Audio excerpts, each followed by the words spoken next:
love it, I want some more. Okay na sana ang deal, naudlot pa.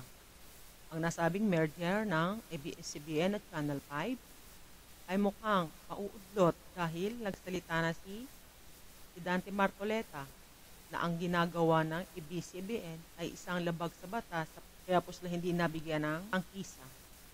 Dahil hindi sila nakakuha ng prangkisa ay sinusubukan nila ngayon gumawa sa pamamagitan ng backdoor para magkaroon sila ng prangkisa sa pamamagitan ng isang merger. Nagsalita na po si Dante Marcoleta sa kanilang session sa lower house.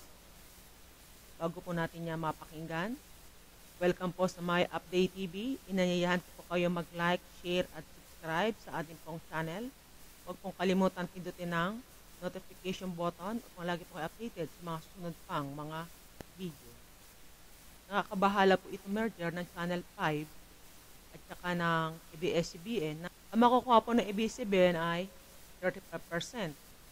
Ang remaining 65% ay mananatili sa TV5 at kaya may control pa rin dito si Manny Pangilinan dahil sa nababalitang merger ng ABS-CBN at Channel 5 ay tumaas po ang kanilang shares of stocks. Tumaas po ito ng 30.69%. Sa dating 10 pesos, 0.20, ngayon po ay naging 13 pesos, 0.32 na. At harapang-harapang binulgar ni Dante Marcoleta ng BIR, hindi man lang pinapatawag ang ABS-CBN para busisiin ang kanilang mga violations sa taxes. Gumagawa sila ng backdoor ay kung hindi pa sisitahin ni Dante Marcoleta ang NTC at ang PCC ay hindi pa rin ito kikilos. Ngayon po ay nasita na niya, kaya ito po ay nagsabi na kanilang bubusisiin ang kontrata.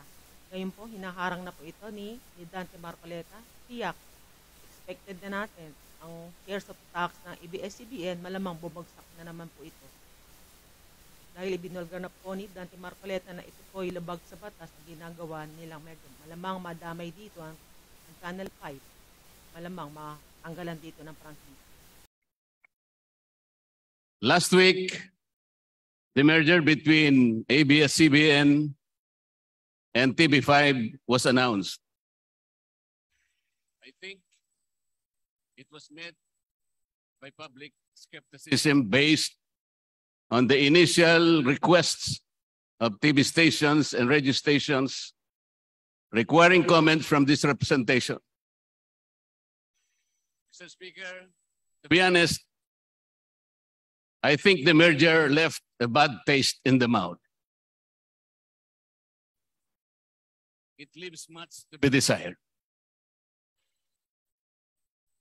It is public knowledge, Mr. Speaker, that 2 years ago, on the application for renewal of ABS-CBN's franchise, this Congress, or the 17th Congress to be more particular, denied the application for renewal because the 17th Congress was able to establish several violations that justified the denial of that franchise. What are these, Mr. Speaker? I can recall a long list of violations. ABS-CBN did not have a permit on the digital broadcast for all their channels. It has no permit for the encryption of its signal and its contents. ABS-CBN violated cease and desist order issued by the National Telecommunications Commission. ABS-CBN also operated and sold illegally millions of TV Plus black boxes without the approval of the National Telecommunications Commission. ABS-CBN also made telecast on pay-per-view even without the authority of the conditional access system by the NTC. Mr. Speaker, there were flagrant violations, not only the rules and laws, but also the Constitution. I think even the Constitution was desecrated by ABS-CBN. by violating the exclusive Filipino ownership and management of mass media by the issuance of what we call the Philippine Depository Receipts. And as I speak today, Mr. Speaker, several employees of ABS-CBN who were terminated illegally by that network won their cases in the Supreme Court, 2 cases of regularization and 6 cases of illegal dismissal. These cases were won in the Supreme Court, Mr. Speaker. And 2 of these already had entry of judgment issued by the Supreme Court. But the NLRC, Mr. Speaker, for unknown reasons, did not even lift a finger to help the workers. Some of them are older already, and some are dying already, Mr. Speaker. I can probably blame the concerned agencies of government who did not act on these violations. For example, the BIR promised at that time that they will look into those allegations of non-payment of taxes, of correct taxes, by employing a dubious subsidiary called Big Dipper to operate like a tax shield in order to evade the payment of rightful taxes, billions of taxes due to the government, Mr. Speaker. There is a subsisting memorandum order of NTC, Mr. Speaker, that a franchise grantee should not enter into commercial agreements in which the NTC has jurisdiction with those companies or parties that have obligations to the national government or the national government. It is my humble submission, Your Honor, Sir Speaker, that these violations, oh, by the way, Mr. Speaker, this representation calculated the administrative penalties that should be paid by ABS-CBN to the government. And my calculations totaled 1.6 trillion pesos.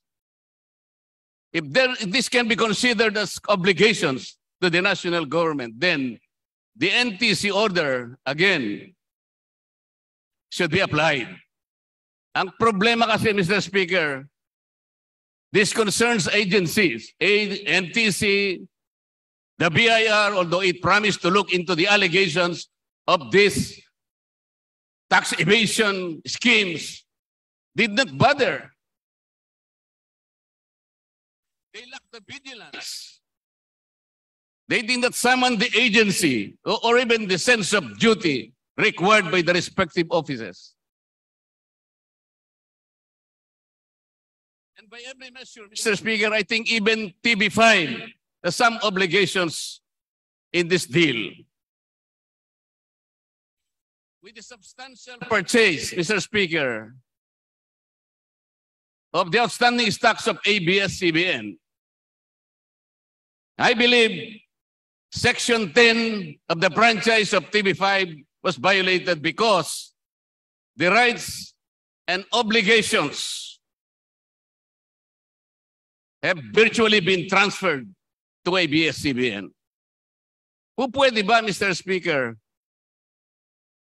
na ang isang network na hindi na natin binigyan ng lisensya because of this established violations, wala na siyang prangkisa. Pwede ba siyang sumakay ng ganun-ganun lang without settling the obligations to the country, to the government?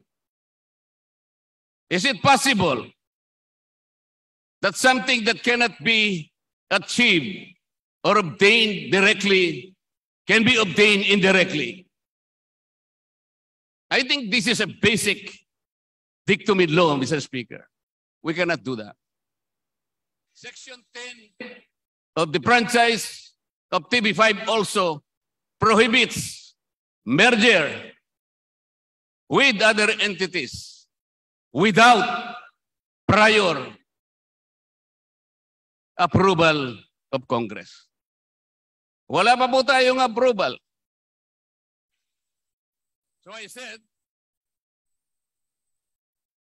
this particular deal must be looked into, Mr. Speaker. And I think because of this deal, we have yet to have let the proverbial cat out of the bag, Mr. Speaker. Why? Media Quest, the parent company of TV5, is owned by PLDT Beneficial Trust Fund. And the grapevine, Mr. Speaker, is so loud that PLDT Beneficial Trust Fund is owned by an Indonesian national. So if we will reminisce, Mr. Speaker, that the PDRs were utilized indirectly as conduits for foreigners to own mass media in this country by desecrating and circumventing the very constitution that we have. Baka naman ang mangyari, ganito rin, Mr. Speaker. Magigising na lang tayo and we will have to see deja vu once again. Mr. Speaker, somebody said that the only thing necessary for evil to triumph is for good men to do nothing.